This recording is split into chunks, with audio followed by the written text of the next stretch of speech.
کہ آج کے کی نوٹ سپیکر حضرت مولانا سجاد نعمانی صاحب اپنے خطاب کے ذریعے آپ کو بتائیں گے کہ اسلام اس سلسلے میں کیا کہتا ہے اور یہ جو خدمات ان لوگوں نے انجام دی ہے اس کے تعلق سے ہمیں کیا کرنا چاہیے. میں درخواست کروں گا، التماس کروں گا مولانا سجاد نعمانی صاحب سے. کیا میں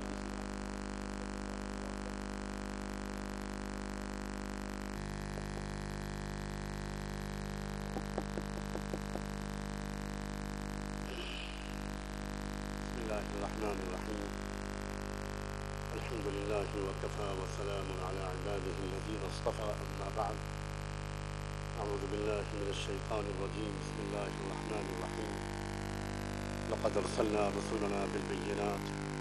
وأنزلنا معهم الكتاب والميزان ليقوم الناس بالقسط. میرے دائیں اور بائیں بیٹھے ہوئے انصاف کے علمبردار بھائی اور بہنوں اور قابل قدر اور احترام سامعین، یہ ایک بہت ہی بامقصد پروگرام ہے. کوانٹٹی سے اس کو نہیں تولا جا سکتا، اس کی کوالٹی فیصلہ کرے.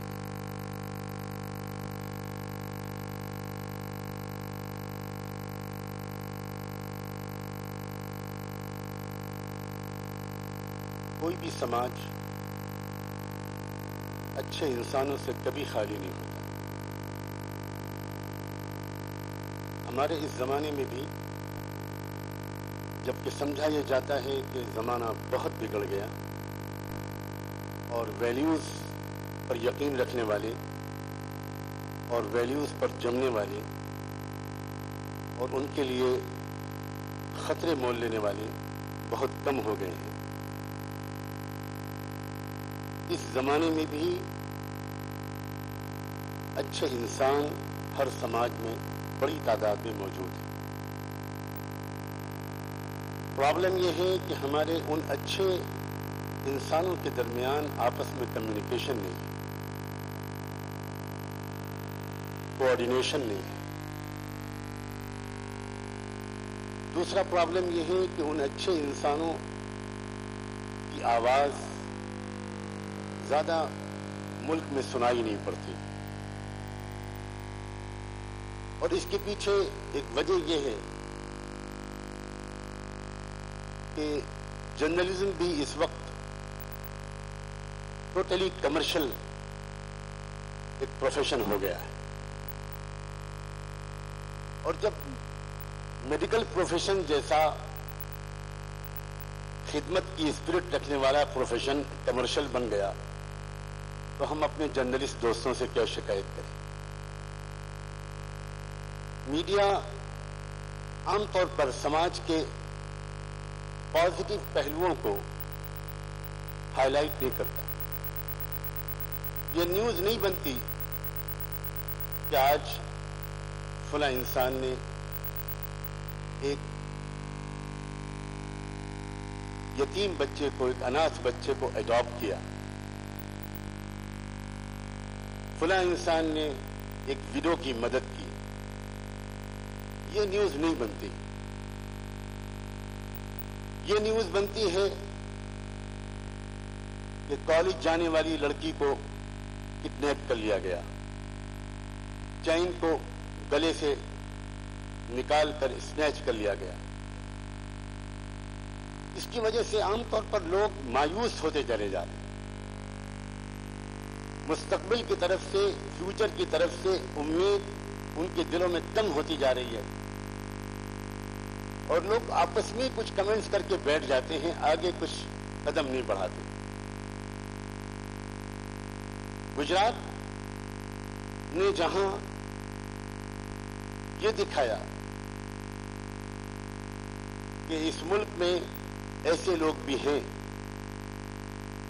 جو پریگننٹ ینگ لیڈیز کو ان کے پیٹ کو چاک کر کے بچے کو نکال کر تلوار کی نوک پر نچا کر آگ کے الاؤ میں ڈال سکتے ہیں. جہاں ایسے کچھ لوگ بھی موجود ہیں جو پوری فیملی کو زندہ جلا سکتے ہیں، وہاں ایسے لوگ بھی موجود ہیں جو اس کی پرواہ نہ کرتے ہوئے کہ یہ کرنے والے کیا ان کے دھرم سے تعلق رکھتے تھے، کیا ان کی بھاشا بولتے تھے، ان کے سماج سے ان کے قریبی رشتے تھے، اور ہو سکتا ہے کہ بعض سے بلڈ ریلیشنز بھی ہوں، یہ سب کی پرواہ نہ کرتے ہوئے ان کے کانشنس نے، ان کے ضمیر نے ان کو جھنجھوڑ دیا۔ میں دل سے مبارکباد دیتا ہوں ان لوگوں کو جنہوں نے یہ انیشیٹو لیا ہے، اور سلام کے عنوان سے یہ آج یہ آرگنائز کیا ہے، یہ پروگرام آرگنائز کیا ہے، ان بہادروں کا شکریہ ادا کرنے کے لیے، ان کو انکریج کرنے کے لیے، ان کی ایفرٹس کو اپریشیٹ کرنے کے لیے، اور صرف اس لیے نہیں کہ ہم ان کی کوششوں کا شکریہ ادا کریں، بلکہ اس لیے ہم ایک نئی شروعات کریں، یا یوں کہنا چاہیے کہ جو شروعات آپ نے کی ہے اس شروعات کو اور آگے بڑھائیں۔ ہمارا یہ ملک آج بھی اخلاقی اور روحانی قدروں کے اعتبار سے دنیا میں الگ حیثیت رکھتا ہے، آج بھی یہاں مورل ویلیوز کی قدر کرنے والے دنیا کے بہت سے ملکوں کے مقابلے میں اچھی خاصی بڑی تعداد میں مل سکتے ہیں، لیکن ہماری ایک بڑی مشکل یہ ہے کہ ہم سب اپنے اپنے ماحول میں بند ہو گئے ہیں۔ بہتر یہ ہوگا کہ آج آگے کے لیے ہم کوئی لائن آف ایکشن طے کریں کہ ہم بار بار آپس میں ملتے رہیں، ایک دوسرے کی ہمت کو بڑھاتے رہیں، ایک دوسرے کو کوآپریٹ کرتے رہیں۔ انصاف وہ چیز ہے جس کے بارے میں انسانوں کے پیدا کرنے والے شفیق پروردگار نے اس آیت میں، جس کو میں نے ابھی شروع میں پڑھا تھا اپنی آخری کتاب قرآن مجید کی آیت میں، یہ تک کہہ دیا ہے کہ ہم نے جتنے پیغمبر اور رسول بھیجے، ان کے ساتھ ہم نے جتنے ثبوت بھیجے، نشانیاں بھیجی، میریکلز بھیجے، ایک صاف ستھری ٹیچنگز بھیجی، جو کتاب نے اتاری اور جو میزان اتارا، ابھی میں شاید ایکسپلین کروں کہ میزان سے کیا مراد ہے، یہ سب ہم نے جو بھیجے پیغمبر اور نبی، یہ اصل میں اس لیے بھیجے کہ لیقوم الناس بالقسط، تاکہ لوگ انصاف کا نظام قائم کریں۔ یہ انوکھا واقعہ گجرات میں نہیں ہوا ہے کہ مظلوم مسلمانوں کی مدد کرنے کے لیے انصاف پسند ہندو کھڑے ہوئے، انصاف پسند کرسچنز کھڑے ہوئے، انصاف پسند سکھ کھڑے ہوئے۔ یہ تاریخ کا پہلا واقعہ نہیں ہے۔ خاص طور پر مسلمانوں کو تو یاد ہوگا کہ جب رحمت العالم سرور کائنات سیدنا محمد الرسول اللہ صلی اللہ علیہ وآلہ وسلم کو ان کے اپنے شہر والوں نے، ان کے اپنے قبیلے والوں نے بری طرح ٹارچر کیا تھا، اور وہ ایک ایسے اسٹیج سے گزرے تھے جس میں کہ ان کو لگ رہا تھا کہ سارے راستے آگے کے بند ہیں۔ اس وقت وہ مکے سے نکل کر طائف گئے تھے، اور اس امید پر گئے تھے کہ طائف میں وہی ٹرائب رول کر رہا ہے جو مکہ میں رول کر رہا ہے، اور اگر طائف والوں نے مجھے پولیٹیکل ایزائلم دے دیا تو شاید میں مکہ میں کچھ دن اور ٹھہر پاؤں، کیونکہ اس وقت کے ٹرائبل پولیٹیکل سسٹم کی وجہ سے جو وہاں کے چیف کمانڈر تھے، سپریم لیڈر تھے ابو طالب، جنہوں نے اگرچہ محمد کو خدا کا رسول نہیں مانا تھا، لیکن پھر بھی وہ ان کو ایک پناہ دیے ہوئے تھے، ایک ایزائلم دیے ہوئے تھے، یہ اس وقت کے پولیٹیکل سسٹم کا ایک حصہ تھا۔ لیکن جب وہ بھی دنیا سے چلے گئے تو اس کے بعد آپ کے لیے مکے میں رہنا مشکل ہو گیا، اور آپ طائف گئے یہ سوچ کر کہ شاید وہاں کا کوئی بڑا لیڈر وہ مجھے کم سے کم اتنی امان اور سپورٹ دے دے کہ میں سچائی کا جو پیغام اس مالک کی طرف سے لے کر آیا ہوں، اور وہ پیغام کوئی نیا پیغام نہیں ہے، وہ وہی پیغام ہے جو سب سے پہلا انسان آدم بھارت کی سرزمین پر لایا تھا، اور سارے نبی اس کے بعد پوری دنیا میں الگ الگ علاقوں میں، زبانوں میں اور زمانوں میں آتے رہے اور وہی پیغام لاتے رہے۔ میں اس پیغام کو شاید کچھ اور دن تک لوگوں تک پہنچا سکوں، لیکن ایسا ہوتا ہے، پاور کا ایک نشہ ہوتا ہے۔ علامہ اقبال کا مشہور شعر ہے کہ صاحب نظراں نشہ قوت ہے خطرناک۔ یہ پاور کا جو نشہ ہوتا ہے وہ عجیب غریب نشہ ہوتا ہے۔ اس نشے کی وجہ سے کئی مرتبہ نہایت سچے انسانوں کو، نہایت پرخلوص انسانوں کو، جو نشکام بھاونا کے ساتھ، نہایت مخلصانہ جذبات کے ساتھ وہ انسانیت کی خدمت کے لیے کچھ کرنا چاہتے تھے لیکن ان کو نہیں کرنے دیا جاتا تھا، ایسے ہی کچھ سلوک حضرت محمد صاحب کے ساتھ ہوا۔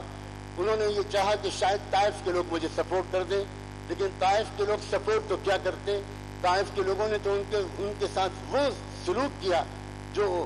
نہ صرف یہ کہ اس وقت تک خود ان کے ساتھ نہیں ہوا تھا، بلکہ خود ان کے اپنے محتاط بیان کے مطابق انسانی تاریخ میں کبھی کسی سچائی کے پیغام لانے والے پیغمبر کے ساتھ ایسا برتاؤ کبھی نہیں ہوا۔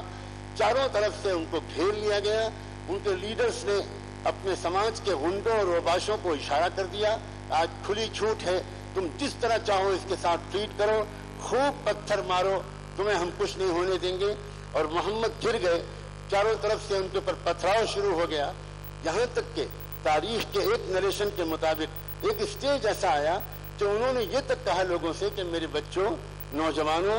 اگر تم مارنا بند نہیں کرنا چاہتے تو ایک طرف سے روک دو تاکہ میں تم کو سمجھا سکوں کہ میں تمہیں کیا کہنے آیا ہوں، میں تم سے کچھ لینے نہیں آیا ہوں، میں تمہیں دینے آیا ہوں۔ لیکن پتھراؤ جاری رہا، وہ زخمی ہو گئے، پیر آپ کا لہو لہان ہو گیا، خون سے بھر گیا اور آپ بے ہوش ہو کے گر گئے۔ لمبی کہانی ہے، مجھے اس میں کا صرف ایک پارٹ سنانا ہے۔ جب مایوسی اپنی آخری انتہا کو پہنچی، جب اندھیرا اپنی شباب کو پہنچتا ہے، تبھی صبح روشن نکلتی ہے۔ ہمیشہ یہ اصول ہے، یہ زندگی کا اصول ہے، یہ فطرت کا اصول ہے، یہ سائنس کا اصول ہے۔ هو الذی ينزل الغیث من بعد ما قنطوا وینشر رحمتہ۔ اکثر ایسا ہوتا ہے کہ بارش تب ہوتی ہے جب لوگ مایوس ہو جاتے ہیں۔ اقبال نے بھی اسی کو کہا تھا کہ دلیل صبح روشن ہے ستاروں کی تنک تابی، دلیل صبح روشن ہے ستاروں کی تنک تابی۔ جب ستارے بہت چمک رہے ہوں، یعنی رات کالی کالی ہو جائے، یہی تو اس بات کی دلیل ہے جب صبح قریب ہے، افق سے آفتاب ابھرا گیا دور غرا خوابی۔ محمد صاحب اپنے پیروں کی چوٹ لے کر صرف نہیں، پیروں کی چوٹ کو تو دیکھنے والے نے دیکھ لیا اور اس کو رپورٹ کر دیا، لیکن اپنے دل کی چوٹ لے کر، اپنے دل کی کرچیں بکھروا کر جب واپس آئے، تو میں سنانا صرف یہ چاہ رہا ہوں، خاص طور پر تیستا بہن کو اور ان تمام سورماؤں اور بہادروں کو جنہوں نے واقعی بڑا خطرہ مول لیا ہے، بہت بڑا رسک لیا ہے۔ میں ان کو سنانا چاہ رہا ہوں کہ جب محمد صاحب صلی اللہ علیہ وآلہ وسلم جب واپس مکہ مکرمہ آئے تو مکے کے انٹری گیٹ پر کھڑے ہو گئے، آپ کی سمجھ میں نہیں آ رہا تھا کہ اب میں کیا کروں، اندر جاؤں تو کیسے جاؤں اور واپس جاؤں تو کیسے جاؤں، سارے راستے بند ہیں۔ اس وقت اچانک ایک لیڈر مکے کا آپ کے سامنے آتا ہے اور مطعم ابن عدی اس کا نام ہے، کہتا ہے محمد کیا بات ہے، تم کیوں پریشان ہو، یہاں کیوں کھڑے ہو؟ حضور نے اپنی بات سنائی، میں اب کیسے مکے میں آؤں، میری سمجھ میں نہیں آتا، اور میرے خدا نے مکہ چھوڑنے کی مجھ کو اجازت بھی نہیں دی، اور میں اس کی اجازت کے بغیر ایک قدم نکال بھی نہیں سکتا، میں کیا کروں؟ مطعم نے کہا کہ اچھا یہ بات ہے، محمد آپ یہیں ٹھہرو، میں ابھی آتا ہوں۔ مطعم گئے، اپنے 4 لڑکوں کو لیا، ان کے ساتھ ہتھیار لیے، سواریاں لی اور واپس آئے، اور محمد سے کہا کہ چلو ہمارے ساتھ، اور ہم چلتے ہیں، اب ہم تم کو پروٹیکٹ کریں گے اور دیکھتے ہیں مکے میں کون تمہارا بال بیکا کرتا ہے۔ مطعم ابن عدی داخل ہوئے، ایمان نہیں لائے تھے مطعم ابن عدی، لیکن مطعم اندر داخل ہوئے اور جا کر سیدھے کعبے کے سامنے جا کر انہوں نے کہا سب سن لو قریش کے لیڈروں، ہم عربوں کا یہ کلچر نہیں ہوا کرتا، آج کے بعد اگر کسی نے محمد کی طرف ترچھی نگاہ سے دیکھا تو مطعم اور اس کا خاندان اور قبیلہ اس کے خلاف وار کو ڈکلیئر کرے گا، اعلان جنگ کرے گا۔ یاد رکھا، برسہ برس یاد رکھا محمد نے، جو چھوٹے چھوٹے احسانوں کو یاد رکھتے تھے، یاد رکھا۔ بہت دن کی بات تھی، مطعم کا بیٹا جب محمد کی مدینے میں اسٹیٹ قائم ہو چکی تھی، مطعم کا بیٹا گرفتار ہو کر آیا۔ جیسے ہی حضور کو پتا چلا کہ مطعم کا بیٹا گرفتار ہے، آپ نے فوراً بلوایا، اپنی چادر بچھا کر اس پر بٹھایا، اعزاز و اکرام کیا اور کہا محمد احسان فراموش نہیں ہے، ان کو حفاظت کے ساتھ، سیکیورٹی کے ساتھ، غلے کے ساتھ ان کے وطن واپس کرو۔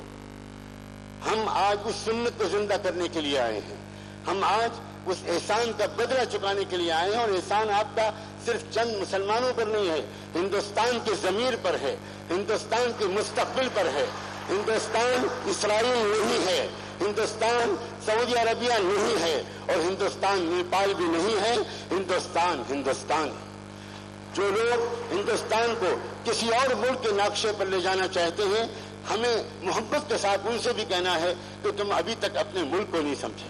تم ابھی تک ہندوستان کو نہیں سمجھے۔ ہندوستان کو چلانے کے لیے وہ دل دماغ چاہیے جو ساتوں سمندروں سے زیادہ گہرائی رکھتے ہوں، اور جو ہمالیہ پہاڑ سے زیادہ بلند سوچ رکھتے ہوں، وہی لوگ ہندوستان کو چلا سکتے ہیں۔ ہندوستان کا اپنا ایک مزاج ہے، ایک ڈائیورسٹی ہے، ایک ریسپیکٹ ہے، ایک خاص قسم کی یہاں ویلیوز ہیں، وہ اس ویلیوز کا نام ہے ہندوستان۔ ہندوستان جیوگرافیکل بارڈرز کا نام نہیں ہے، ہندوستان ایک کلچر کا نام ہے، ہندوستان ایک تہذیب کا نام ہے، ہندوستان ایک سوچ کا نام ہے، ہندوستان ایک ان ویلیوز کا نام ہے۔ وہ ہندوستان وہ ملک ہے جہاں اسپرچولیٹی اور سائنس ایک ساتھ چلتی ہے، اور آج سے نہیں ہزاروں سال پرانی یہ ہندوستان کی تاریخ ہے۔ آج ویسٹ کے پاس صرف اگر سائنس ہے تو اسپرچولیٹی نہیں ہے، اور ہو سکتا ہے کہ جاپان اور چائنا کے کچھ لوگوں کے پاس اسپرچولیٹی کا کچھ تاریخ ہو، لیکن اگر ان کے پاس وہ نہیں ہے، لیکن ہندوستان ہے۔ ہندوستان اس طرح نہیں چل سکتا۔ میں ایک واقعہ اور سنا کر اجازت لوں گا، میں اپنے وقت کے اندر رہنا چاہتا ہوں۔ ایک واقعہ حضرت محمد رسول اللہ صلی اللہ علیہ وسلم، ایک وقت آیا، یاد رکھیں، جب کوئی مظلوم قوم جو اس پر ظلم ہوتا ہے، یہ ظلم صرف اس لیے نہیں ہوتا کہ اس کو ناکام کرنا ہے، بلکہ ہمیشہ یہ انسان کی سائیکولوجی ہے۔ جتنا انسان کو ٹارچر کیا جاتا ہے، اس کو بے سہارا بنایا جاتا ہے، اگر وہ سچویشن کو پازیٹیو مائنڈ سیٹ کے ساتھ اگر فیس کرتا ہے تو پھر یہی برائی اس کو آگے بڑھا دیتی ہے، یہی ٹرائل اس کو مضبوط بناتے ہیں۔ نہ گھبرا تیز و تند ہواؤں سے اے عقاب، نہ گھبرا تیز و تند ہواؤں سے اے عقاب، یہ تو چلتی ہے تجھ کو اونچا اڑانے کے لیے۔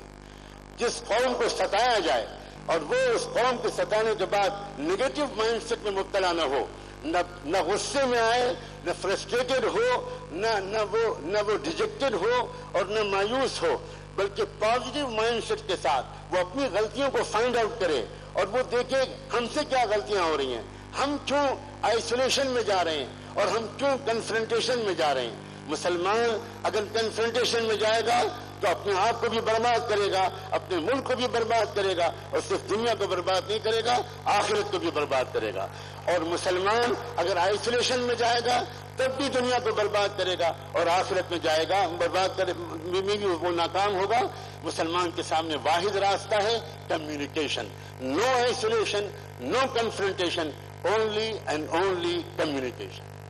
This is the only solution. اور کمیونیکیشن کا حال یہ ہے، یہ ملک ریسپونڈ کرتا ہے، یہ ملک جواب دیتا ہے۔ آپ بات تو کر کے دیکھیے، آپ بات تو کر کے دیکھیے۔ وقت نہیں ہے ورنہ میں اپنے واقعات سناتا۔ وہی گجرات کے رائٹس کے موقع پر 1 مہینہ تقریباً میں نے بھی وہاں گزارا تھا۔ میری پہلی ملاقات تیسرا سے وہیں ہوئی تھی، اور وہیں مہیش بھٹ جی میرے ساتھ 3-4 دن رہے تھے۔ فاروق عمر شیخ جو فلم کے ایکٹر ہیں، میں نے ان کو پھوٹ پھوٹ کے روتے ہوئے دیکھا اور بلینک چیک پر سائن کیا تھا دلی کی ایک میٹنگ میں، جس میں تیسرا بھی موجود تھی، کہ یہ میری طرف سے چیک حاضر ہے، جتنا چاہے اکاؤنٹ سے میرے پیسہ نکالیے۔ اس ملک میں اچھے لوگ موجود ہیں، ہم ان کو تلاش نہیں کر پا رہے ہیں۔ میں ایک واقعہ سنا کر حضرت محمد کی زندگی سے، تاکہ ہمیں سبق ملے، حوصلہ ملے، امید ملے، اور ہم ایک نیا سفر آج نئے ارادے اور نئی ول پاور کے ساتھ شروع کریں۔ جب آپ اس ظلم و ستم کو سہنے کے بعد اور بہترین پازیٹیو مائنڈ سیٹ کے ساتھ ساری سچویشن کو فیس کرنے کے بعد، ناقابل برداشت چیزوں کو برداشت کرنے کے بعد، معاف کرتے رہنے کے مسلسل کیریکٹر کے پاس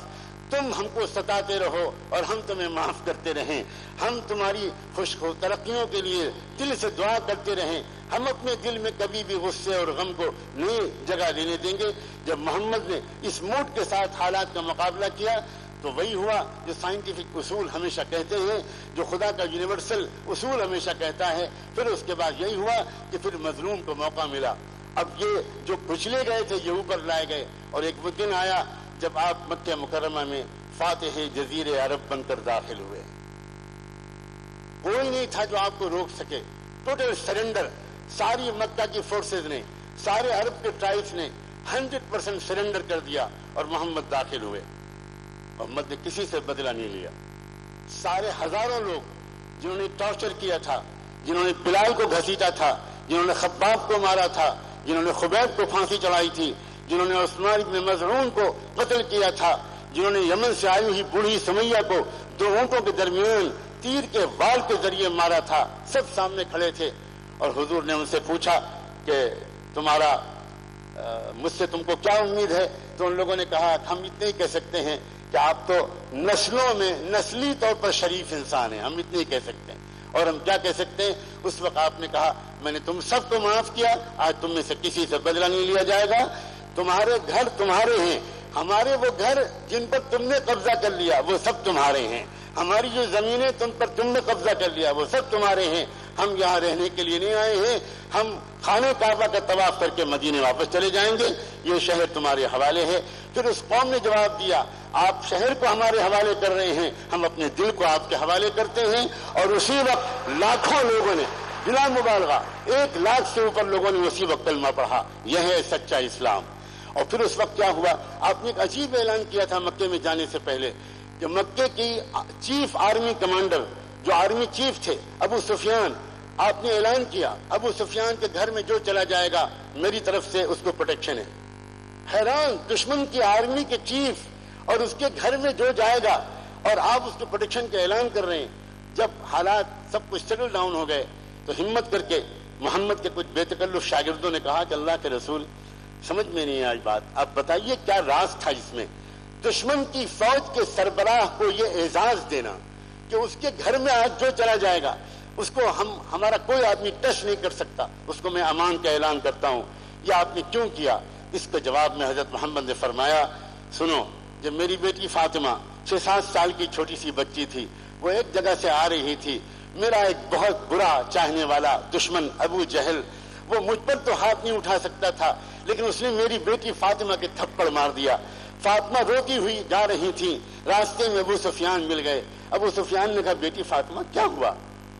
کیا، کیوں رو رہی ہو تم؟ فاطمہ نے روتے ہوئے کہا انکل ابو جہل دادا نے اس طرح مجھ کو مارا ہے، اس طرح مجھ کو مارا ہے۔ ابو سفیان بھی محمد رسول اللہ کے دشمنوں میں تھے، نہ ماننے والوں میں تھے، لیکن کیریکٹر الگ الگ ہوتے ہیں۔ ابو سفیان الٹے قدم واپس گئے اور بیٹی کو ساتھ میں لے کے گئے اور ابو جہل کے پاس لے جا کر اس کے کندھے پر اپنے نیزے کے پٹ سے مارا اور کہا ابو جہل